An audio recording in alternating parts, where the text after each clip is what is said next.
Wah wah wah, AFC ambil kebijakan tepat hari ini.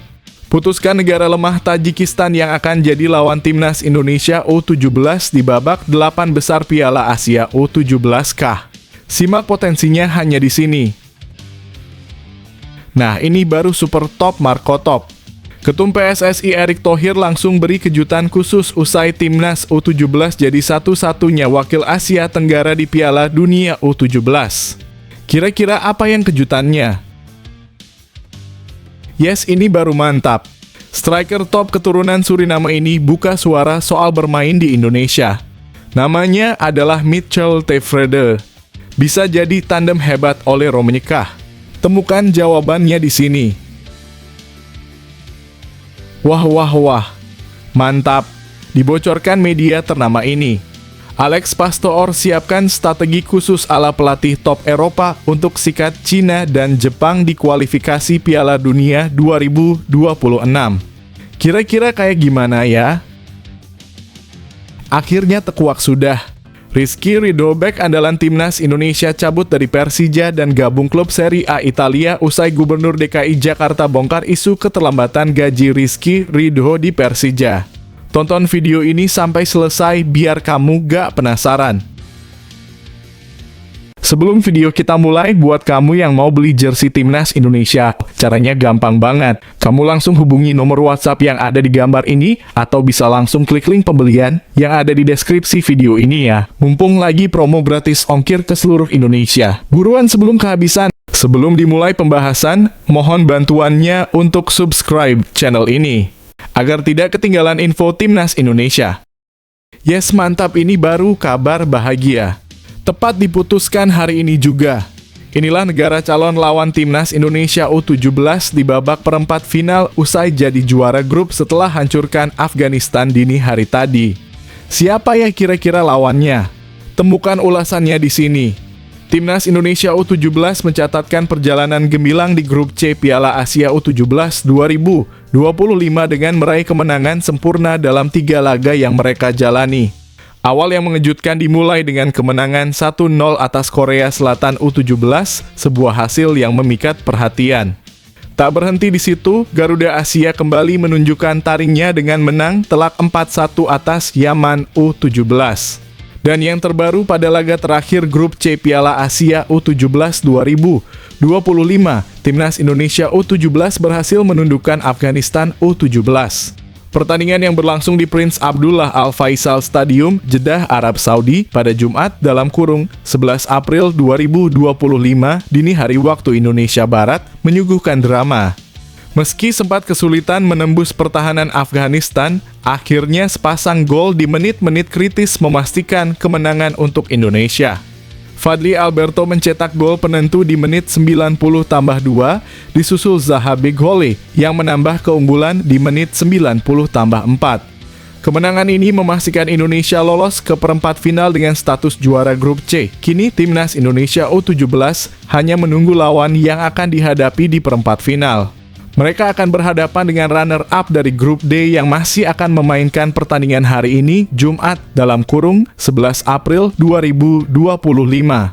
Grup D sendiri masih sangat sengit dengan semua tim di grup tersebut memiliki peluang lolos karena perbedaan poin yang tipis. Pada hari ini, Iran U17 akan melawan Tajikistan U17, sementara Korea Utara U17 akan bertemu dengan Oman U17 dalam laga penentuan terakhir grup. Kemungkinan besar akan lawan Tajikistan yang merupakan lawan yang sangat mudah dikalahkan. Bagaimana menurutmu, apakah timnas Indonesia U17 bisa mempertahankan performa positif mereka di perempat final? Apakah Tajikistan akan jadi lawan yang mudah, seperti yang diperkirakan oleh banyak orang? Kami ingin mendengar pendapatmu di kolom komentar. Jelas sudah ditunggu publik. Reaksi legenda Malaysia Safa Salih usai timnas Indonesia U17 sikat Afghanistan dini hari tadi dan pastikan jadi juara grup dan lolos Piala Dunia. Kira-kira seperti apa ya nantinya? Nama legenda Malaysia Safa Salih begitu viral di mata publik tanah air usai kemenangan timnas U17 lolos Piala Dunia. Publik begitu menantikan apa pernyataan mengejutkannya melihat timnas Indonesia makin hebat. Bicara soal Piala Dunia, Safa mengungkapkan bahwa bermain di Piala Dunia adalah impian setiap negara. Namun legenda timnas Malaysia ini juga mengingatkan bahwa untuk mencapai titik tersebut, perjalanan yang harus ditempuh tidaklah mudah. Menurut Safa, Harimau Malaya harus terlebih dahulu menunjukkan taringnya di kancah Asia. Setidaknya mereka harus menembus Piala Asia 2027 sebagai langkah awal untuk mewujudkan mimpi mereka tampil di Piala Dunia. Piala Dunia memang menjadi tujuan utama bagi semua tim nasional. Dan untuk lolos ke Piala Dunia, tentu kita harus lebih dulu menghadapi dan menguasai panggung Asia, ujar Safa. Menurut saya, dengan apa yang sedang direncanakan Harimau Malaya, jika berada di jalur yang benar, dengan semua pemain serta proyek yang dijalankan untuk memperkuat tim, saya rasa tidak ada yang mustahil jika semua pihak bersatu dan bergerak menuju tujuan yang sama. Tambahnya, apa pendapatmu, apakah timnas Malaysia memiliki peluang besar untuk menembus Piala Dunia jika mereka berhasil menembus Piala Asia 2027? Ayo, tuliskan komentarmu. Tepat tadi malam dibocorkan media nasional. Bek andalan timnas Rizky Ridho tinggalkan Persija Jakarta dan gabung ke klub Liga Italia Serie A Como FC jadi harapanku usai tampak jelas gesturnya bahwa gajinya terlambat setelah ditanya Gubernur DKI Jakarta Pramono Anung. Wah, kok bisa? Simak kronologinya di sini.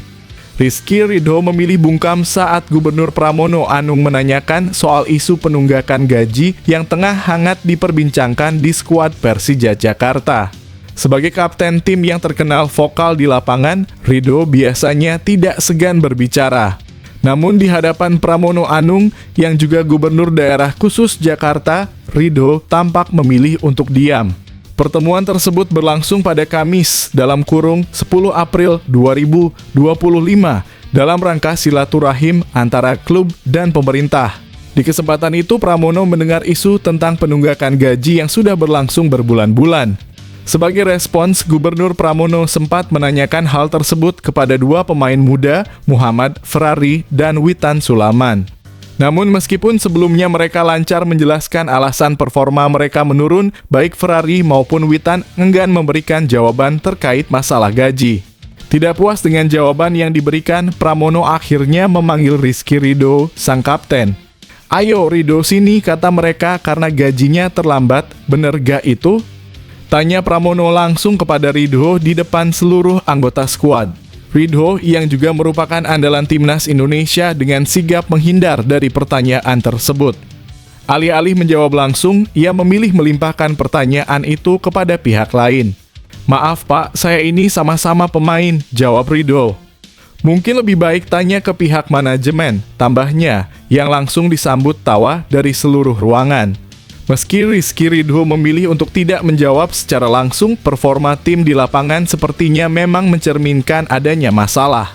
Tim asuhan Carlos Pena, yang sempat hanya berjarak 3 poin dari Persib Bandung di posisi puncak pada pekan ke-19 Liga 1 2024-25. Kini tertinggal jauh dengan jarak 14 poin setelah hanya meraih 1 kemenangan dalam 2 bulan terakhir. Saya yang membaca berita soal gaji, jadi saya yang bertanya, kata Pramono, mengungkapkan bahwa dirinya menanyakan hal itu bukan karena keluhan pemain. Gubernur Pramono berharap masalah seperti ini tidak terjadi lagi di Persija, mengingat klub tersebut memiliki sejarah panjang yang akan merayakan ulang tahun ke-100 pada tahun 2028. Bagaimana menurut kamu, apakah masalah internal seperti ini mempengaruhi performa di lapangan? Berikan pendapatmu di kolom komentar. Langsung diputuskan dini hari tadi.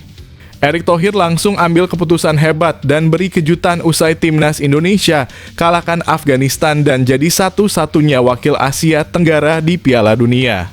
Kira-kira apa ya yang disampaikannya? Ketua Umum PSSI Erick Thohir menyambut gembira keberhasilan timnas Indonesia U17 yang sukses menuntaskan perjuangan mereka di fase grup dengan kemenangan sempurna. Erick menyatakan rasa syukurnya atas pencapaian tim yang berhasil mengalahkan Korea Selatan, Yaman, dan terakhir Afghanistan menutup fase grup dengan poin penuh. Timnas Indonesia U17 memastikan diri sebagai juara grup setelah mencatatkan 3 kemenangan beruntun. Tidak hanya itu, Erik juga menyoroti pencapaian istimewa lainnya, yaitu keberhasilan Indonesia menjadi satu-satunya wakil Asia Tenggara yang lolos ke Piala Dunia U17 2025. Alhamdulillah, timnas Indonesia U17 berhasil menyapu bersih kemenangan di fase grup setelah menang 2-0 atas Afghanistan.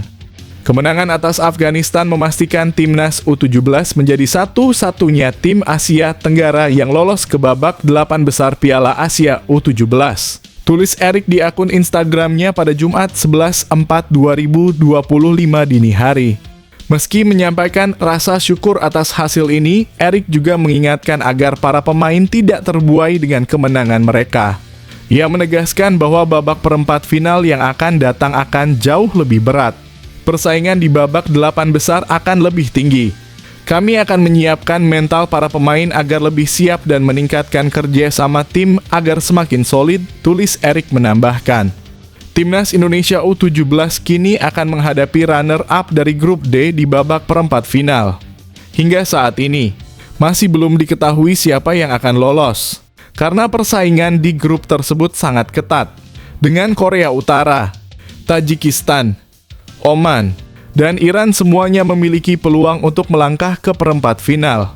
Bagaimana menurutmu, apakah timnas Indonesia U17 bisa mempertahankan performa terbaik mereka di perempat final? Jangan lupa tuliskan komentar kamu. Kejutan sensasional.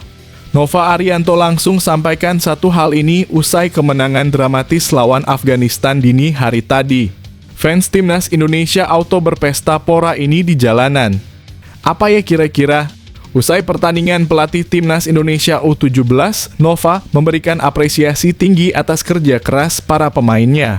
Pelatih yang lahir di Semarang, Jawa Tengah ini menyadari bahwa Afghanistan yang sudah dipastikan tak bisa lolos ke babak 8 besar akan bermain dengan semangat ekstra. Yang pertama-tama, saya berterima kasih kepada pemain ya atas kerja kerasnya, ungkap Nova dalam keterangan yang diterima Okzone Jumat (11 April 2025). Nova juga mengakui bahwa ia sudah mengantisipasi gaya permainan Afghanistan yang akan lebih lepas setelah kehilangan peluang untuk lolos. Dan memang ini sudah kita antisipasi ya, secara Afghanistan sudah tidak punya peluang, (lolos, jadi Afghanistan bisa bermain dengan lepas ya. Yang saya lihat Afghanistan bisa bermain baik hari ini, sambungnya. Meski menghadapi lawan yang tampil tanpa beban, Nova merasa bersyukur karena Fadly Alberto dan rekan-rekannya tetap menunjukkan performa maksimal meskipun sudah memastikan diri lolos ke perempat final. 2 gol di menit-menit akhir pertandingan menjadi bukti keseriusan dan tekad kuat Garuda Muda. Saya bersyukur secara fokus pemain kami bermain fokus hingga menit akhir dan kita bersyukur bisa mencetak gol di menit-menit akhir, tambah Nova dengan penuh rasa syukur. Bagaimana menurutmu, apakah fokus dan semangat timnas Indonesia U17 di menit akhir menjadi kunci kesuksesan mereka? Jangan ragu untuk berbagi pendapatmu di kolom komentar. Luar biasa nasionalismenya tak diragukan lagi. Martin Paes nekat lakukan hal ini usai kemenangan hebat timnas U17 lawan Afghanistan dini hari tadi. Deretan hasil manis yang diraih timnas Indonesia U17 membuat Garuda Muda dipastikan lolos ke perempat final turnamen sebagai juara grup. Tak hanya itu, Fadly Alberto dan rekan-rekannya juga telah mengamankan tiket mereka ke Piala Dunia U17 2025. Keberhasilan ini pun mendapat apresiasi dari Maarten Paes yang ikut merasa bangga dengan pencapaian luar biasa timnas Indonesia U17. Jens yang turut memberikan dukungan membubuhkan komentar penuh semangat dengan emoji bangga di unggahan Instagram Timnas Indonesia. Sementara itu, Maarten yang sangat terkesan dengan penampilan Timnas Indonesia U17 mengungkapkan kekagumannya atas performa tim sepanjang fase grup. Juara grup tanpa kekalahan, tulis Maarten di kolom komentar, disertai emoji api. Sebagai bentuk apresiasi terhadap semangat dan determinasi timnas Indonesia U17 yang luar biasa, terutama dengan catatan hanya kebobolan 1 gol selama fase grup. Bagaimana menurutmu, apakah pencapaian ini akan menjadi modal besar bagi timnas Indonesia U17 di perempat final? Tulis pendapatmu di kolom komentar. Rasain mampus kau. Karma kejam akhirnya terbalaskan. Media Vietnam ngamuk-ngamuk gak jelas begini usai negaranya nyaris lolos Piala Dunia dan dalam hitungan menit tersingkir dan mimpi itu sirna. Wah, kok bisa? Temukan jawabannya di sini. Media Vietnam Soha.vn sangat kecewa dengan kegagalan timnas Vietnam U17 lolos ke Piala Dunia U17 2025. Mereka menyayangkan kegagalan ini mengingat timnas Vietnam U17 sejatinya sudah sangat dekat dengan pintu masuk Piala Dunia.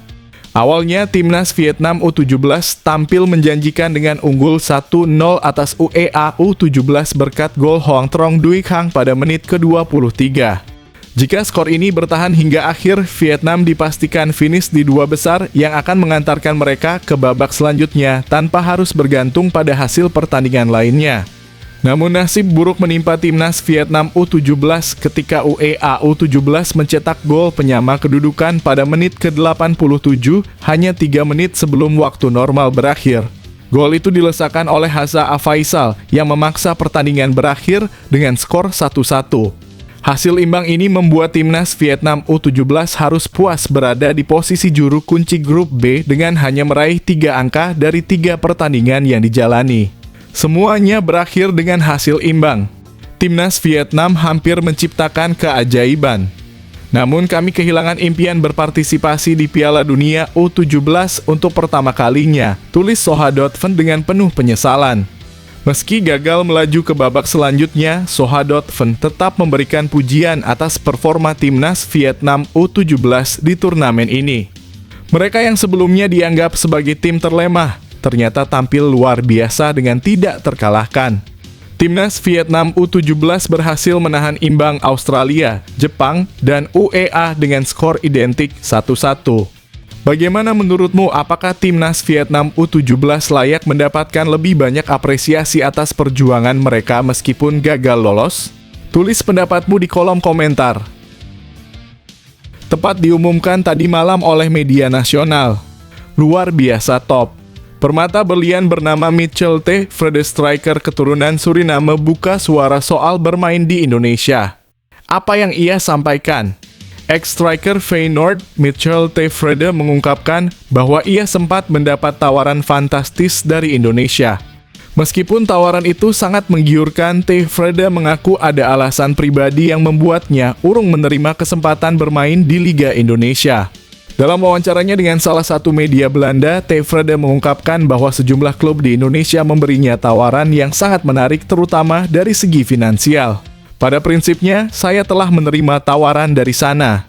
Dan kemudian saya berpikir, hey itu dalam kurung, tawaran sangat bagus, kata T. Frede seperti dilansir dari Soccernews.nl pada Kamis kemarin.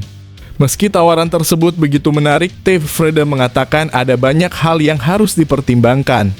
Sejumlah klub di Indonesia, tawaran yang bagus dan bayarannya juga sangat bagus. Tapi banyak hal yang masih harus dipertimbangkan, tambahnya. Beberapa orang juga memberi saran agar ia bermain di Indonesia selama 1 tahun atau 2 tahun, mengingat kesempatan yang datang dengan tawaran menggiurkan itu. Namun T. Frede akhirnya memutuskan untuk menolak tawaran tersebut dan kembali ke Belanda. Orang-orang banyak berkata bermainlah di sana selama 1 tahun dan Anda bisa melakukannya dengan baik. Saya kemudian secara sadar kembali ke Belanda. Jadi saya tidak menyesal menolak itu, jelasnya. Salah satu alasan utama T. Frede menolak tawaran itu adalah faktor keluarga. Meski tawaran tersebut sangat menguntungkan dari sisi karier, ia harus mempertimbangkan tanggung jawab sebagai ayah dan kepala rumah tangga. Dari hati nurani sebagai pesepak bola Anda akan berkata ya, tetapi sebagai seorang ayah dan kepala rumah tangga, semua harus dari nol, ucapnya. Saya ingin bersama anak-anak saya. Itulah mengapa saya kembali ke Belanda dan saya tidak mempertimbangkannya lagi. Bahkan jika mereka datang dengan sekantong uang. Itu adalah pilihan saya dan saya pikir ini jalan hidup saya, tegasnya. Mitchell T. Frede yang lahir di Amstelveen pada 7 Agustus 1991 merupakan pemain keturunan Belanda Suriname yang memiliki pengalaman bermain di sejumlah klub Eropa, termasuk Feyenoord. Nah, jika berhasil di Indonesia selama 5 tahun bisa langsung diaturalisasi jadi striker top. Bagaimana menurutmu tentang keputusan T. Frede? Apakah kamu setuju dengan prioritasnya yang lebih mengutamakan keluarga daripada tawaran finansial besar? Tulis pendapatmu di kolom komentar. Yes, kabar baik ini diumumkan tepat hari ini oleh media ternama. Alex Pastor sudah siapkan strategi baru untuk lolos ke Piala Dunia 2026. Langsung digas praktek lawan Cina dan Jepang kah? Ini info selengkapnya. Berdasarkan pengumuman dari Jawa Post, Timnas Indonesia kini tengah mempersiapkan diri untuk menambah kekuatan menjelang lanjutan kualifikasi Piala Dunia 2026 dengan mempercepat proses naturalisasi beberapa pemain keturunan yang kini bermain di Eropa. Pelatih baru Alex Pastor, yang dikenal sebagai murid dari Jose Mourinho, juga tengah merancang pendekatan taktis yang lebih ofensif untuk skuad Garuda. 3 nama siap perkuat Garuda PSSI dikabarkan telah mengamankan 3 pemain keturunan yang akan bergabung dengan Timnas Indonesia pada Juni 2025. Mereka adalah Tristan Gooijer (Ajax Amsterdam), Jayden Oosterwolde (Fenerbahce), dan Miliano Jonathans. Ketiganya diprediksi akan memperkuat lini pertahanan dan tengah, memberikan kedalaman yang lebih pada skuad Garuda. Pelatih Patrick Kluivert dan Alex Pastor sepakat bahwa lini pertahanan adalah fondasi utama permainan timnas. Dalam beberapa laga terakhir, strategi Catenaccio yang menekankan pertahanan kokoh terbukti efektif, terutama saat Garuda berhasil menahan serangan tajam dari Bahrain. Gaya bertahan yang rapat ini akan kembali diandalkan pada Juni mendatang. Datangnya Alex Pastor yang sebelumnya bekerja di bawah arahan Mourinho membawa angin segar untuk taktik Timnas Indonesia. Meskipun dikenal sebagai pelatih yang cenderung menerapkan permainan menyerang, Pastor tetap mengutamakan keseimbangan antara lini serang dan pertahanan.